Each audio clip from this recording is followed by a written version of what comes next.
Hello. 3-4 दिवसापासून ना गाजर आणून ठेवले होते आणि मला वेळच भेटत नव्हता खायला. तसं तर आम्ही जेवण वगैरे करताना मी घेते, पण मला ना ह्या 3-4 दिवसामध्ये वेळच भेटला नाही. मम्मी म्हटली ते असंच खराब होऊन जातील, तर आपण ह्याचं काहीतरी बनवून घेऊया. आणि लेकरांना ती झोपवली आणि रात्री 10 वाजता मी हलवा बनवून घेतला. दुसऱ्या दिवशी ध्रुवीला त्यांनी विचारले की तुला खायला काय आणू, तर तिनं म्हणली छोट्या भीमचे लाडू आणा.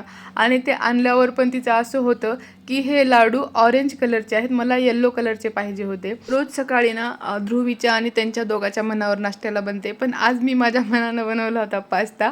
मी म्हणजे आज पास्ताच खायचं.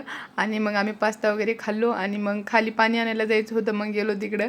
आणि हे जे दिसायलेत ना, हे उंदराचे बिस्किट आहेत म्हणा. हे बघून तर मला पहिल्यांदा खूप हसू आलं. उंदराला मारण्यासाठी पण बिस्किट खाऊ घालावं लागले.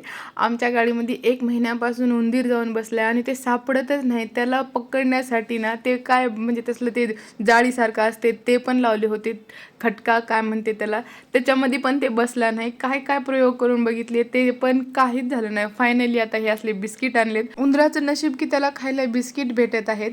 बघूत आता बिचाऱ्याला आवडतेत का नाही. उंदराचं जाऊ द्या, ह्या दोघांचा डान्स कसा वाटला कमेंटमध्ये सांगा. Bye bye.